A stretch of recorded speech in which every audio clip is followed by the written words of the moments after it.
ਸਤਿ ਸ਼੍ਰੀ ਅਕਾਲ, ਨਮਸਕਾਰ ਤੇ ਆਦਾਬ। ਮੈਂ ਹਾਂ ਹਰਜਿੰਦ ਕੌਰ ਮੰਗੜ ਤੇ ਤੁਸੀਂ ਦੇਖ ਰਹੇ ਹੋ ਇੰਡੋਜ਼ ਟੀਵੀ। ਸਵਾਗਤ ਹੈ ਜੀ ਸਾਰਿਆਂ ਦਾ। ਖਬਰਾਂ ਦੀ ਸ਼ੁਰੂਆਤ ਕਰ ਲੈਂਦੇ ਹਾਂ ਜੀ। ਜਿਵੇਂ ਕਿ ਤੁਹਾਨੂੰ ਪਤਾ ਹੀ ਹੈ ਕਿ ਪੂਰੇ ਆਸਟ੍ਰੇਲੀਆ ਦੇ ਵਿੱਚ ਕਰੋਨਾ ਵਾਇਰਸ ਦੀ ਮਹਾਮਾਰੀ ਮੁੜ ਪੈਰ ਪਸਾਰ ਰਹੀ ਹੈ।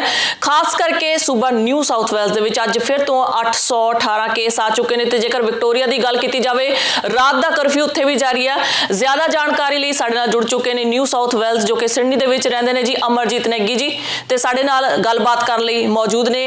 ਅਮਰਜੀਤ ਨਾਗੀ ਜੀ, ਬਹੁਤ ਬਹੁਤ ਸਵਾਗਤ ਹੈ ਤੁਹਾਡਾ ਇੰਡੋਜ਼ ਟੀਵੀ ਤੇ। ਸਤਿ ਸ਼੍ਰੀ ਅਕਾਲ ਅਰਜਨ ਤੇ ਸਤਿ ਸ਼੍ਰੀ ਅਕਾਲ, ਸਲਾਮ ਨਮਸਤੇ ਤੁਹਾਡੇ ਸਰੋਤਿਆਂ ਨੂੰ ਵੀ ਜੀ। ਅਮਰਜੀਤ ਨਾਗੀ ਜੀ, ਤੁਸੀਂ ਨਿਊ ਸਾਊਥ ਵੇਲਜ਼ ਦੇ ਵਿੱਚ ਰਹਿੰਦੇ ਹੋ। ਲਗਾਤਾਰ ਕੋਵਿਡ ਦੀ ਸਿਚੁਏਸ਼ਨ ਬਹੁਤ ਹੀ ਬੱਤਰ ਬਣਦੀ ਜਾ ਰਹੀ ਹੈ। ਸਰਕਾਰਾਂ ਵੀ ਹੱਥ ਖੜੇ ਕਰ ਰਹੀਆਂ ਨੇ, ਲੋਕਾਂ ਦਾ ਜਿਹੜਾ ਸਬਰ ਟੁੱਟਦਾ ਨਜ਼ਰ ਦਿਖਾਈ ਦੇ ਰਿਹਾ ਹੈ ਤੇ ਪ੍ਰੋਟੈਸਟ ਲਗਾਤਾਰ ਜਾਰੀ ਹੈ। ਖਬਰਾਂ ਦੇ ਅਨੁਸਾਰ ਪੁਲਿਸ ਕਰਮਚਾਰੀ ਵੀ ਜ਼ਖਮੀ ਹੋਏ ਨੇ ਤੇ ਲੋਕਾਂ ਵੱਲੋਂ ਲਗਾਤਾਰ ਪ੍ਰੋਟੈਸਟ ਜਾਰੀ ਹੈ। ਕੀ ਹੈ ਪੂਰੀ ਖਬਰ, ਤੁਹਾਡੇ ਤੋਂ ਜਾਣਨਾ ਚਾਹਾਂਗੇ। ਦੇਖੋ ਅਰਜਨ, ਕੱਲ ਦੀ ਜਿਹੜੀ ਖਬਰ ਆ ਰਹੀ ਹੈ ਉਹ ਤੋਂ ਅੱਜ ਸਵੇਰੇ ਦੀ ਜਿਹੜੀ ਨਿਊਜ਼ ਹੈ 840 ਦੇ ਕਰੀਬ ਨਵੇਂ ਕਰੋਨਾ ਵਾਇਰਸ ਦੇ ਕੇਸਿਸ ਆਏ ਨੇ ਜੀ ਤੇ 50-60 ਜਿਹੜੇ ਲੋਕ ਨੇ ਉਹਨਾਂ ਚੋਂ ਉਹ ਇਨਫੈਕਟਡ ਸੀ ਤੇ ਹਾਲੇ ਵੀ ਦੇ ਵਰ ਮੂਵਿੰਗ ਅਰਾਊਂਡ ਇਨ ਦ ਕਮਿਊਨਿਟੀ ਤੇ ਇਹ ਕੇਸ ਹਾਲੇ ਫਿਊਚਰ ਹੋਰ ਵਧਣ ਦੀ ਉਮੀਦ ਲੱਗ ਰਹੀ ਹੈ। ਆਸ ਲੱਗ ਰਹੀ ਹੈ, ਇਸ ਤਰ੍ਹਾਂ ਇਹ ਪ੍ਰੈਡਿਕਸ਼ਨ ਜਿਹੜੀ ਆ ਰਹੀਆਂ ਨੇ ਜੀ ਜੀ ਜੀ। ਜਿੱਥੋਂ ਤੱਕ ਪ੍ਰੋਟੈਸਟ ਦਾ ਸਵਾਲ ਹੈ, ਕੱਲ ਪ੍ਰੋਟੈਸਟ ਮੈਲਬਨ 'ਚ ਵੀ ਹੋਇਆ ਤੇ ਨਾਲੇ ਨਿਊ ਸਾਊਥ ਵੇਲਜ਼ ਤੇ ਕੁਈਨਜ਼ਲੈਂਡ ਦੇ ਬਾਰਡਰ ਤੇ ਕੁਲਨਗਾਟਾ ਜਿਹੜਾ ਬਾਰਡਰ ਸਟੇਟ ਹੈ ਉਹ ਤੇ ਦੋਨੋਂ ਤਰਫ ਤੋਂ ਹੀ ਨਿਊ ਸਾਊਥ ਵੇਲਜ਼ ਦੀ ਪਬਲਿਕ ਵੱਲੋਂ ਵੀ ਤੇ ਕੁਈਨਜ਼ਲੈਂਡ ਦੀ ਪਬਲਿਕ ਵੱਲੋਂ ਵੀ ਪ੍ਰੋਟੈਸਟ ਕੀਤਾ ਗਿਆ, ਜਿਹਦੇ 'ਚ ਲੋਕਾਂ ਨੇ ਬਾਰਡਰ ਕ੍ਰਾਸ ਕਰਨ ਦੀ ਕੋਸ਼ਿਸ਼ ਕੀਤੀ ਹੈ, ਜਿਹਦੇ ਨਾਲ ਦੋਨਾਂ ਪਾਸਿਆਂ ਦੀ ਪੁਲਿਸ ਦਾ ਝਗੜਾ ਹੋਇਆ ਤੇ ਉੱਥੇ ਪੁਲਿਸ ਵਾਲੇ ਵੀ ਥੋੜੇ ਜ਼ਖਮੀ ਹੋਏ ਨੇ ਤੇ ਲੋਕਾਂ ਨੂੰ ਵੀ ਸੱਟਾਂ ਲੱਗੀਆਂ ਨੇ। ਦੇਖੋ ਮੇਨ ਰੀਜ਼ਨ ਹੈ ਕਿ ਲੋਕੀ ਅੱਕ ਚੁੱਕੇ ਨੇ ਲੋਕਡਾਊਨ ਤੋਂ, ਤੇ ਜਿਸ ਤਰ੍ਹਾਂ ਲੋਕਡਾਊਨ ਨੂੰ ਹੈਂਡਲ ਕੀਤਾ ਗਿਆ, ਜਿਸ ਤਰ੍ਹਾਂ ਲੋਕਾਂ ਦੀ ਐਕਸਪੈਕਟੇਸ਼ਨ ਪਹਿਲਾਂ ਵਧਾਈਆਂ ਗਈਆਂ ਨੇ ਕਿ ਵੀ ਇਸ ਨੂੰ we will quash it down within 3-4 weeks ਤੇ ਇਹਨੂੰ ਲੋਕਡਾਊਨ ਕਰਕੇ ਤੇ ਖਤਮ ਹੋ ਜਾਏਗਾ, ਉਹ ਇਸ ਤਰ੍ਹਾਂ ਹੁੰਦਾ ਲੱਗ ਨਹੀਂ ਰਿਹਾ। ਤੇ ਹੁਣ ਇਹਨਾਂ ਨੇ ਆਪਣੀ ਟਿਊਨ ਵੀ ਥੋੜੀ ਚੇਂਜ ਕਰ ਲਈ ਹੈ। ਹੁਣ ਇਹ ਕਹਿੰਦੇ ਨੇ ਜੀ we have to learn to live with the COVID। ਹੁਣ ਇਹ ਕੀ ਕੇਸਿਸ ਨਿਕਲਣਗੇ ਨਿਊ ਸਾਊਥ ਵੇਲਜ਼? ਦੇਖੋ ਇਸ ਵੇਲੇ 700-800 ਦੇ ਕਰੀਬ ਸੀ। ਲਾਸਟ ਵੀਕ ਜਦੋਂ ਗੱਲ ਕਰ ਰਹੇ ਸਨ ਉਦੋਂ ਇਹ ਨੰਬਰ 300-350 ਜੀ ਸਿੱਧੇ ਦੁੱਗਣੇ ਤੋਂ ਜ਼ਿਆਦਾ ਵੱਧ ਚੁੱਕੇ ਨੇ। ਹਾਂਜੀ 800-900 ਦੇ ਕਰੀਬ ਹੋਏ ਨੇ ਤੇ ਇਹ ਇੱਕ ਬੜੀ ਚਿੰਤਾਜਨਕ ਹੈ ਸਿਚੁਏਸ਼ਨ। ਇਹਨੂੰ ਕਿਸ ਤਰ੍ਹਾਂ ਅੱਗੇ ਹੈਂਡਲ ਕਰਨਗੇ that will be yet to see। ਜੀ ਬਿਲਕੁਲ ਨਾਗੀ ਜੀ, ਜਿਵੇਂ ਕਿ ਪ੍ਰਧਾਨ ਮੰਤਰੀ ਸਾਡੇ ਕਹਿ ਰਹੇ ਸਨ ਸਕਾਟ ਮੋਰਿਸਨ ਕਿ ਇਸ ਵਾਇਰਸ ਨੂੰ ਫਲੂ ਦੀ ਤਰ੍ਹਾਂ ਟ੍ਰੀਟ ਕਰੋ। ਪਹਿਲਾਂ ਉਹਨਾਂ ਨੇ ਇਹ ਗੱਲ ਕੀਤੀ, ਉਸ ਤੋਂ ਬਾਅਦ ਹੁਣ ਇਹਨਾਂ ਨੇ ਇਹ ਕਹਿਣਾ ਸ਼ੁਰੂ ਕਰ ਦਿੱਤਾ ਹੈ ਕਿ ਇਹ ਵਾਇਰਸ ਨਹੀਂ ਜਾਣਾ ਜੀ, ਇਹਦੇ ਨਾਲ ਜਿਉਣਾ ਸਿੱਖ ਲਓ।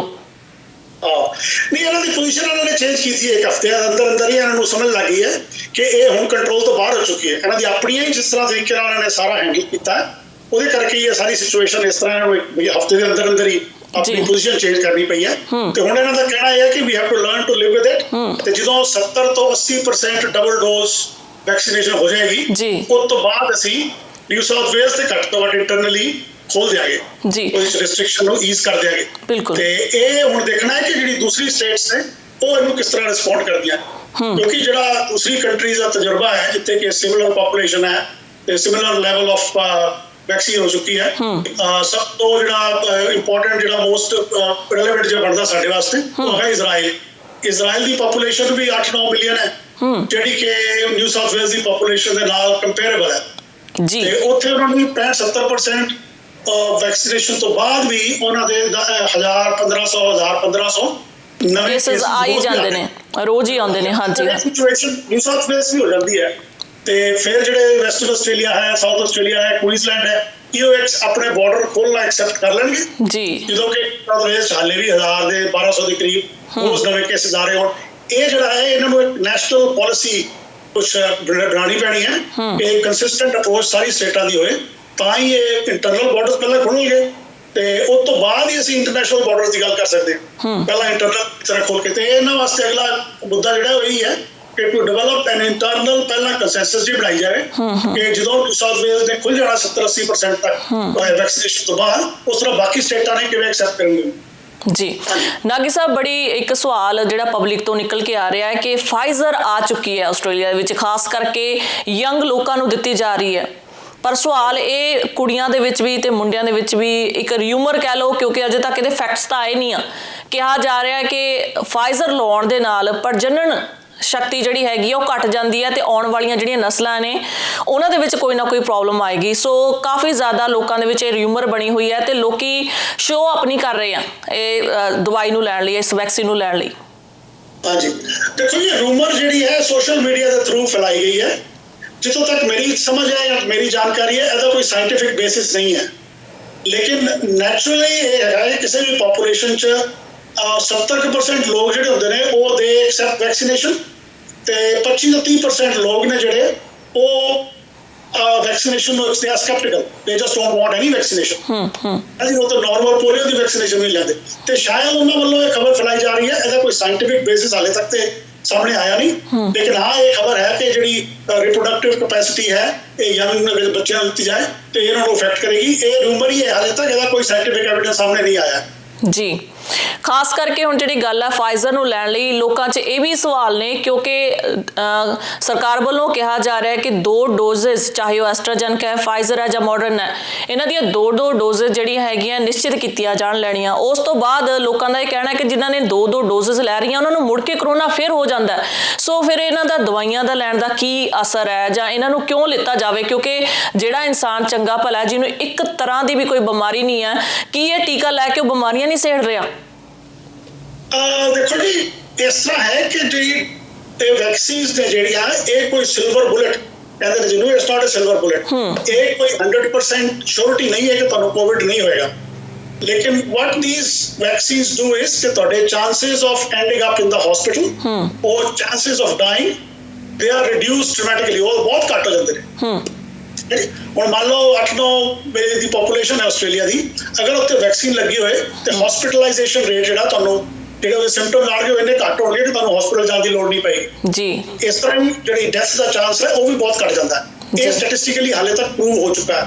ਬਾਕੀ ਜਿੱਥੋਂ ਤੱਕ ਇਹ ਸਵਾਲ ਹੈ ਕਿ ਜਦੋਂ ਸਿਹਤਮੰਦ ਹੈ ਉਹਦੀ, ਜਦੋਂ ਕੋਵਿਡ ਆਉਂਦਾ ਨਾ ਜੀ, ਉਹ ਇਹ ਨਹੀਂ ਦੇਖਦਾ ਕਿ ਬੰਦੇ ਦੀ ਸਿਹਤ ਕਿੰਨੀ ਹੈ। ਉਹ ਯੰਗਸਟਰਸ ਨੂੰ ਵੀ, ਟੀਨੇਜਰਸ ਨੂੰ ਵੀ, ਜਿਨ੍ਹਾਂ ਕਿ ਫਿਟਨੈਸ ਲੈਵਲ ਬਹੁਤ ਹਾਈ ਹੁੰਦਾ ਉਹਨਾਂ ਨੂੰ ਵੀ ਉਸ ਤਰ੍ਹਾਂ ਹੀ ਇਫੈਕਟ ਕਰਦਾ। ਠੀਕ ਹੈ ਜੀ। ਇਹ ਜਿਹੜਾ ਹੈ ਡੈਫੀਨਿਟਲੀ ਜਿੱਥੋਂ ਤੱਕ ਸਾਨੂੰ ਸਾਇੰਟੀਫਿਕ ਐਵੀਡੈਂਸ ਹਾਲੇ ਤੱਕ ਪਤਾ ਹੈ ਕਿ ਇਹਦੇ ਨਾਲ ਡੈਫੀਨਿਟਲੀ ਜਿਹੜੀ ਤੁਹਾਡੀ chances of getting sick or getting to the hospital, even ਜਿਹੜਾ ਨਾਰਮਲ ਆਦਮੀ ਹੈ ਜਿਹੜਾ ਕਿ ਸਮਝਦਾ ਹੈ ਕਿ ਮੇਰੀ ਹੈਲਥ ਬਿਲਕੁਲ ਠੀਕ ਹੈ, ਇਹ ਕੁਆਇਟ ਪੋਸੀਬਲ ਹੈ ਕਿ ਅਗਰ ਉਹਨੂੰ ਕੋਵਿਡ ਲੱਗ ਜਾਂਦਾ ਹੈ he will end up in the hospital and on ICU and on ventilator। ਲੇਕਿਨ ਅਗਰ ਉਹਨੇ ਵੈਕਸੀਨ ਲਗਾ ਲਈ ਹੈ ਤੇ ਚਾਂਸਸ ਇਹਦੇ ਬਹੁਤ ਘੱਟ ਜਾਂਦੇ ਜੀ। ਤੇ ਇਸ ਕਰਕੇ ਇਹ ਰਿਕਮੈਂਡ ਕੀਤੀ ਜਾਂਦੀ ਡਾਕਟਰ ਨੂੰ ਜੀ।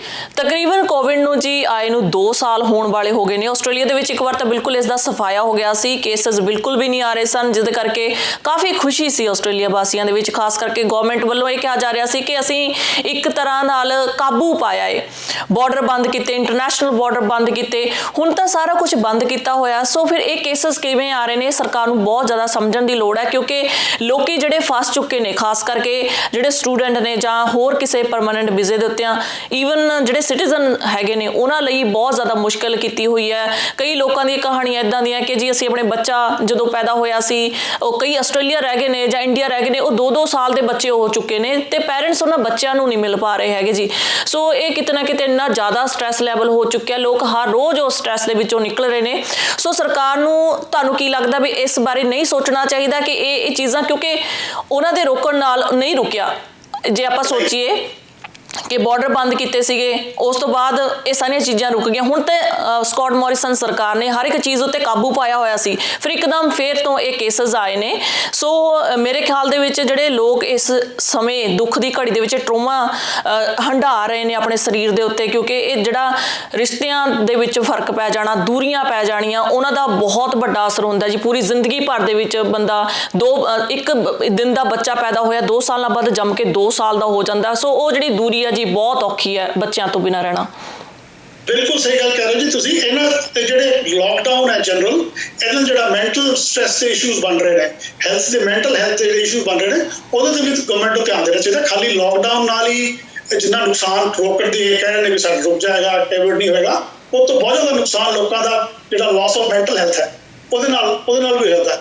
ਨਾਲੋਂ ਜਿਸ ਤਰ੍ਹਾਂ ਗੱਲ ਹੈ ਇੱਥੇ ਆਉਣ ਦੀ ਆਸਟ੍ਰੇਲੀਆ 'ਚ ਕੋਵਿਡ ਦੀ, ਦੇਖੋ ਜੀ we are a island nation, ਸਾਡਾ ਜਿਹੜਾ ਕੰਟਰੀ ਹੈ ਟਾਪੂ ਹੈ, ਸਾਡੇ ਲੈਂਡ ਬਾਰਡਰ ਕਿਸੇ ਹੋਰ ਕੰਟਰੀ ਨਾਲ ਨਹੀਂ ਲੱਗਦਾ, ਪਰ ਅਸੀਂ ਬਿਲਕੁਲ ਬਬਲ 'ਚ ਨਹੀਂ ਰਹਿੰਦੇ। ਸਾਡੇ ਜਿਹੜੇ ਟ੍ਰੇਡ ਲਿੰਕਸ ਨੇ, ਸਾਡੇ ਬਿਜ਼ਨਸ ਲਿੰਕਸ ਨੇ, ਠੀਕ ਹੈ ਜੀ, ਟਰੈਵਲ ਕਰੀਦਾ ਇਸ ਵਕਤ ਤੁਸੀਂ ਆਸਟ੍ਰੇਲੀਆ 'ਚ ਦੇਖੋ ਤਾਂ ਘੱਟ ਤੋਂ ਘੱਟ 6 ਤੋਂ 7 ਲੱਖ ਦੀ ਪੋਪੂਲੇਸ਼ਨ ਹੈ ਜਿਹੜੀ ਉਹ ਇੰਡੀਅਨ ਬੋਰਨ ਹੈ। ਹਾਂਜੀ, ਤੇ ਅੱਗੇ ਸਟੂਡੈਂਟ ਲਗਾ ਲਓ 40-50 ਹਜ਼ਾਰ ਸਟੂਡੈਂਟ ਵੀ ਮਤਲਬ 35-40 ਹਜ਼ਾਰ ਹਰ ਸਾਲ ਆਉਂਦੇ ਸੀ। ਹੁਣ ਉਹਨਾਂ ਦਾ ਟਰੈਵਲ ਇੱਕਦਮ ਰੁਕਿਆ ਹੋਇਆ ਜੀ। ਇਹ ਜਿਹੜੀ ਹਿਊਮਨ ਕਾਸਟ ਹੈ, ਹਿਊਮਨ ਟ੍ਰੈਜਡੀ ਹੈ, ਇਸ ਪੱਖ ਨੂੰ ਵੀ ਦੇਖਣਾ ਚਾਹੀਦਾ। ਖਾਲੀ ਲੋਕਡਾਊਨ ਲਗਾਉਣ ਨਾਲ ਇਹ ਨਹੀਂ ਚੱਲਣਾ। ਤੇ we are not living in a bubble, ਆਉਣਾ ਤੇ ਹੈ ਹੀ ਇੱਥੇ ਸੂਨਰ অর ਲੇਟਰ। ਤੇ ਉਹਨੂੰ ਉਸ ਤਰੀਕੇ ਨਾਲ ਮੈਨੇਜ ਕਰਨਾ ਚਾਹੀਦਾ। ਲੋਕਾਂ ਦੀ ਐਕਸਪੈਕਟੇਸ਼ਨ ਮੈਨੇਜ ਕਰਨੀ ਚਾਹੀਦੀ ਹੈ। ਲੋਕਾਂ ਨੂੰ ਜਿਹੜੀ ਹੈਲਥ ਕੇਅਰ ਦੀ ਫੈਸਿਲਿਟੀਆਂ ਹੈ ਉਹ ਰੈਡਿਲੀ ਅਵੇਲੇਬਲ ਹੋਣੀ ਚਾਹੀਦੀਆਂ। ਵੈਕਸੀਨੇਸ਼ਨ ਪਹਿਲਾਂ ਹੋ ਜਾਣੀ ਚਾਹੀਦੀ ਸੀ ਜੀ, ਬਿਲਕੁਲ, ਕਿਉਂਕਿ ਰਿਸਟ੍ਰਿਕਸ਼ਨਸ ਬਹੁਤ ਜ਼ਿਆਦਾ ਸਖਤ ਲਗਾਈਆਂ ਨੇ। ਮੁੜ ਕੇ ਰਾਤ ਦਾ ਵੀ ਲੋਕਡਾਊਨ ਕਰ ਦਿੱਤਾ। ਨਿਊ ਸਾਊਥ ਵੇਲਸ ਤੇ ਵਿਕਟੋਰੀਆ ਦੇ ਵਿੱਚ ਰਾਤਾਂ ਨੂੰ ਜਿਹੜਾ 9 ਤੋਂ ਸ਼ੁਰੂਆਤ ਕਰਕੇ 5 ਵਜੇ ਦੇ ਰਾਤ ਦੇ ਤੱਕ ਇਹਨਾਂ ਨੇ ਲੋਕਡਾਊਨ ਤੇ ਕਰਫਿਊ ਲਗਾ ਦਿੱਤੇ ਗਏ ਨੇ।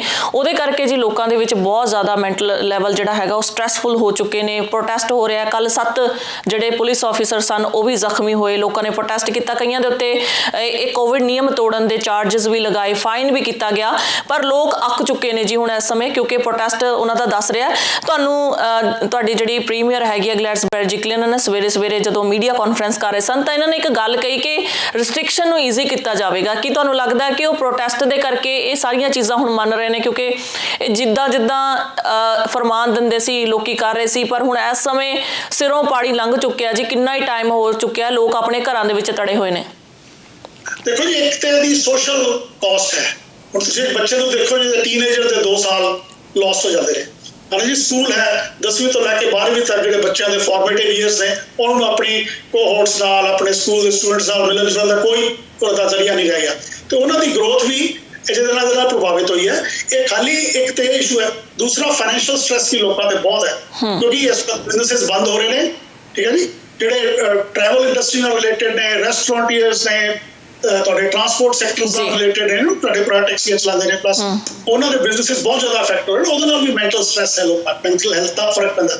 ਇਸ ਕਰਕੇ ਉਹ ਸਾਰੇ ਪ੍ਰੈਸ਼ਰ ਦੇ ਅੰਡਰ ਮੇਰੇ ਖਿਆਲ ਹੁਣ ਨਾਓ ਦੇ ਆਰ ਸੇਇੰਗ ਕਿ ਜਦੋਂ 70% ਹੋ ਜਾਏਗੀ ਤੇ ਅਸੀਂ at least within within new south Wales ਅਸੀਂ ਰਿਸਟ੍ਰਿਕਸ਼ਨ ਘੱਟ ਕਰ ਦਿਆਂਗੇ। ਇਹ ਤੇ ਬਹੁਤ ਸਾਰੇ ਪ੍ਰੈਸ਼ਰ ਨੇ ਤੇ ਗਵਰਨਮੈਂਟ ਨੂੰ ਧਿਆਨ ਦੇਣਾ ਚਾਹੀਦਾ। ਜਲਦੀ ਤੋਂ ਜਲਦੀ ਇਸ ਸਥਿਤੀ ਨੂੰ ਸੁਲਝਾਉਣਾ ਚਾਹੀਦਾ। ਤੇ ਨਾਲ ਜਿਹੜਾ ਮੇਨ ਚੀਜ਼ ਹੈ ਕਿ ਟਰੈਵਲ ਵਿਦਿਨ ਆਸਟ੍ਰੇਲੀਆ।